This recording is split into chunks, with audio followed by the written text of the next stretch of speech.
엘브리트 콜비 얘기부터 좀 해보도록 하겠습니다. 이 양반이 주한미군 역할 조정론자다 라고 얘기를 해요. 주한미군의 역할 조정이라는 게 도대체 무슨 얘기냐. 주한미군이 있죠. 주한미군의 역할은 기본적으로 북한으로부터 한국을 지키는 거죠. 그런데 이게 아니다. 주한미군이 지금 해야 될 일은 중국을 딴짓 못하도록 지키는 것이다. 그리고 주한미군이 중국을 지키려면은 한반도에 있는 게 제일 가까운 데서 좋은 거 아니야? 그럴 텐데 그렇지 않다. 만약에 중국이 미쳐가지고 전쟁을 일으키려 그러면은 갑자기 기습 타격을 할 텐데 이게 한국은 중국에서 너무 가깝다. 그래서 오히려 이제 중국의 공격에 노출돼 있다. 이 말인즉슨 이제 주한미군의 여차하면 이제 철수 필요성까지도 언급을 하는 대목이죠. 그러니까 주한미군 철수하고 나면 그럼 북한은 그냥 마음 편하게 밀고 내려올 텐데 라는 반론이 당연히 나오죠. 그러니까 거기다 대고 하는 얘기는 그러니까 한국은 스스로 지켜야 돼. 스스로 지키는데 이제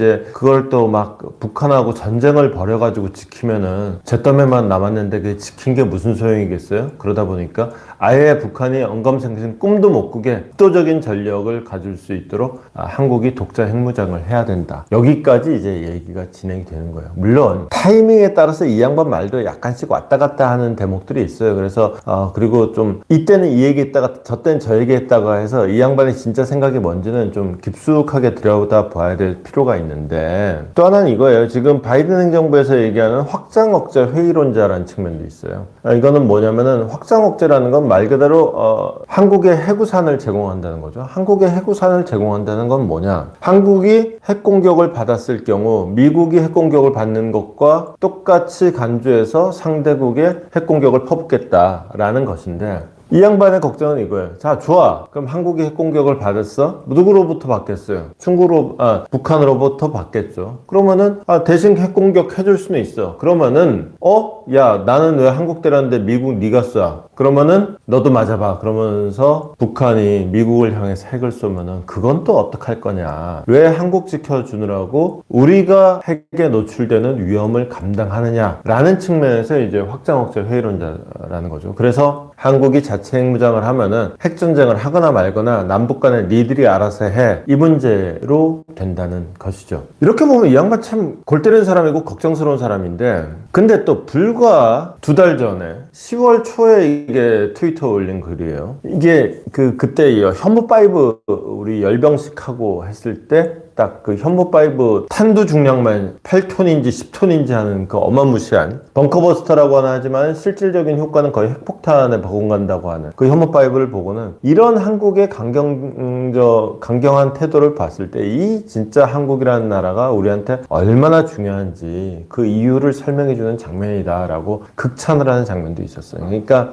한국이 군사적으로 역할을 해줄 필요가 있다라는 게 정말 너무나도 많은 어찌 보면 다소 모순적인 얘기들 속에서 딱 하나 분명한 건 그거예요. 한국의 군사적인 역할을 키워야 된다. 자, 여기서부터 이게 핵심 메시지고 여기서부터 얘기를 풀어가야지 이 양반의 진짜 속뜻이 뭔지 그리고 미국의 진짜 속뜻이 뭔지가 보이는 거죠. 자, 뭐 여러분 다 알다시피 세계지도입니다. 전 세계를 다 그리려고 그랬더니 미국은 너무 커가지고 미국은 이쪽에 있죠. 없어도 잘 아시죠. 미국의 관심사는 옛날에 이제 냉전 시대에는 러시아가 관심사였죠. 그래서 나토를 중심으로 해서 유럽이 이제 1차적인 미국의 관심사였어요. 방어선이. 그래서 여기서 이제 핵전쟁이 여기서 벌어질 가능성이 제일 높았어요. 그 다음에 미국으로서 2차적인 관심사는 그 다음에 중동이었죠. 이제 석유를 둘러싼 전쟁이. 그 다음에 이제 중국이 부상하면서 지금 이제 중국이라는 관심사가 생겼습니다. 콜비라는 사람의 1차적인 관심사는 유럽이 알아서 해라. 우리의 어떤 사활적인 관심사가 아니다. 옛날에는 러시아가 미국의 경쟁자였기 때문에 유럽이 제일 중요했지만은 지금은 중국이 제일 중요하다. 유럽도 니들이 알아서 하고 중국도 석유라는 자원의 중요성이 상대적으로 예전만 못해졌기 때문에 중동도 어차피 그래서 말도 잘 안 듣고 미국 관심권에서도 관심 순위도 옛날보다는 좀 떨어졌고 그리고 미국은 결정적으로 옛날하고 달리 옛날엔 전력이 정말 압도적이라서 에헴 한 번만 하면은 얘들 다 쫙 시켰는데 이제는 에헴 정도가 아니라 대놓고 야 그거 하지 마 그래도 이것들이 말 안 듣는다. 그러면은 여차하면은 시범케이로스로 한 놈만 때려야 되는데 한 놈만 때린다면은 한 놈만 상대한다면 몽둥이는 요 놈한테 때려야 된다. 동북아가 1차적인 관심이고 트럼프 행정부의 정치와 안보 정책 모두 다 마찬가지입니다. 중국이 1차적인 관심사다. 중국이란 창을 통해서 트럼프를 이해해야 된다. 트럼프 행정부를 이해해야 되고 미국을 이해해야 된다. 자, 그래서 이거 아니고 중국만 남았다. 자, 그렇게 중국을 본다면 그러면 중국을 잠버리려면은 뭐가 있냐? 1차적으로 지금 대만 해협에서 전쟁이 벌어질 가능성을 얘기하죠. 자, 대만 해협에서 전쟁이 벌어진다 그랬을 때 미국이 달려간다. 미국이 당연히 전쟁 시나리오를 돌려봤죠. 달려봤더니 우리가 이기긴 이길 것 같은데 무지막지하게 피해를 볼 것 같다. 해군 함정이 달려갈 텐데 이제 중국의 해군 함정 수나 전력이 이제 예전보다 훨씬 대단해졌고 정말 이기긴 이기더라도 진짜 피투성이가 돼가지고 상처뿐인 영광이 될 가능성이 많다. 그럼 어떻게 하지? 그 다음에 여기서 전쟁이 벌어진다 그랬을 때 얘들의 역할이 너무나도 중요해진다. 얘들이 와서 도와줘야 된다. 라는 얘기가 그래서 나오는 겁니다. 주한미군은 당근 빠따. 오키나와에서 1차적으로 가겠죠. 본토에서 오는 건 너무나도 멀죠. 그러면 주한미군이 당장에 대만으로 달려가야지. 내지는 제2전선을 이쪽으로 직접 만들든가. 근데 그렇게까지 전쟁을 크게 키우지는 않을 거라면은 주한미군이 일로 가겠죠. 그러면은 중국은 처음부터 여기서 전쟁을 벌일 테니까 그러면 주한미군이 일로 빠질 테니까 너희는 북한은 남한으로 그때 치고 내려오면 된다. 미리 이제 약속된 플레이를 하겠죠. 그러면 우리 같은 경우에는 여기서 주한미군 빠져나가면 북한하고 직접 대면을 해야 되는 이런 상황에 직면을 하게 되는 거죠. 이 상황을 막으려면은 그래서 이제 콜비라는 사람이 얘기하는 게 그거예요. 주한미군이 여기 있는 것보다도 아예 이쪽으로 필리핀이나 오키나와에 있다가 여차하면 좀 더 가까이 있다가 도와주는 게 이게 오히려 더 중국을 억제하는 효과가 더 크다라는 얘기가 되는 것이고 그러느니 주한미군 빠질 테니까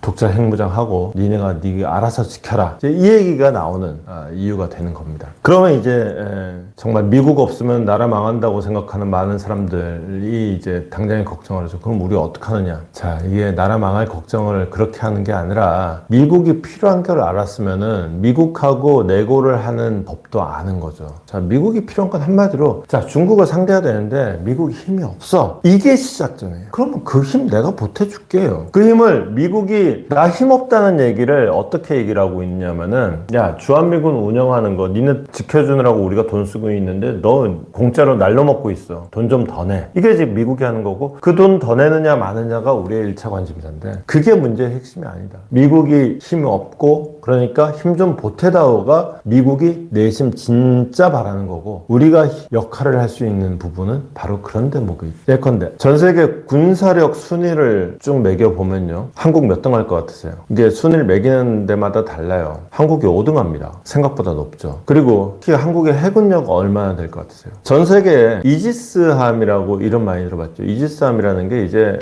현재 나와 있는 전투함 중에서 제일 최첨단이고 무장이 잘 돼 있고 싸움 제일 잘하는 함정인데 이지스함 그러면 보통 몇백 개의 표적을 동시에 겨냥을 해요. 그러고 있다가 몇십 개의 표적을 동시에 공격할 수가 있어요. 쉽게 얘기해서 평양 주석궁 주변에 평양에 요소 평양에도 뭐 우리식으로 말하면 계룡대가 있을 것이고 용산이 있을 것이고 뭐 국회의사당이 있을 것이고 뭐 있을 거 아니에요. 그 모두를 한꺼번에 다 겨냥할 수 있고 그 중에 20곳 이상 50곳을 동시에 타격할 수가 있어요. 그게 이지스함인데 전 세계 이지스함을 갖고 있는 나라를 보통 한 5개에서 7개 정도 꼽습니다. 그런데 그게 이제 보통 진짜 이지스함보다 사양을 많이 줄였어요. 왜냐면 이제 제대로 된 사양으로 하려고 그러면 너무 비싸니까 제대로 된 사양으로 된 이지스함을 갖고 있는 나라는 딱 3나라밖에 없습니다. 미국, 일본, 한국이에요. 해군력으로 보면은 함정수라든가 여긴 섬나라니까 이제 함정수라든가 또 함정의 성능이라든가 일본이 꽤 센 편인데 우리도 만만치가 않아요. 그래서 이제 실제로 이제 군함 수출도 하고 하는 것이죠. 이런 나라가 이런 군사력을 가지고 니네 지금 딸린다며 우리가 역할 해줄게. 대만 우리가 한 번씩 왔다 갔다 해줄게. 여기까지 가면 중국이 싫어하면은 우리가 한 여기까지는 최소한 왔다 갔다 해줄 수 있지 않겠느냐. 이런 게 이제 내고의 대상인 거죠. 그러면 이제 미국으로서는 사실은 주한미군의 주둔비가 문제가 아니라 진짜로 미군이 직접 해야 되는 일을 이제 한국이나 일본이 대신하게 되면 되면은 그거야말로 미국으로서는 이게 진짜 동맹이구나라는 생각을 하는 거죠. 그러니까 미국으로 하여금 동맹이라는 자를 맨날 떡 하나 더 달라고 우는 사람으로 인식시킬 게 아니라 동맹이라고 하는 자는 네가 필요로 하는 일을 함께 할 수 있는 사람, 대상, 나라라는 인식을 심어주면은 여기가 문제의 시작이다. 자, 독자 핵무장이라는 게 좋은 솔루션이냐? 그거는 중요한 게 아니다. 여기서 이제 독자 핵무장을 하면 어떻게 하느냐? 주한미군 철수하면 어떻게 하느냐? 논점을 벗어난 거다. 진짜 큰 틀에서 미국은 무슨 생각을 하고 있고 여기 이 지금 상황에서 한미동맹의 의미는 무엇인가를 다시 한번 생각해 보자 라는 관점에서 이렇게 말씀을 드렸습니다.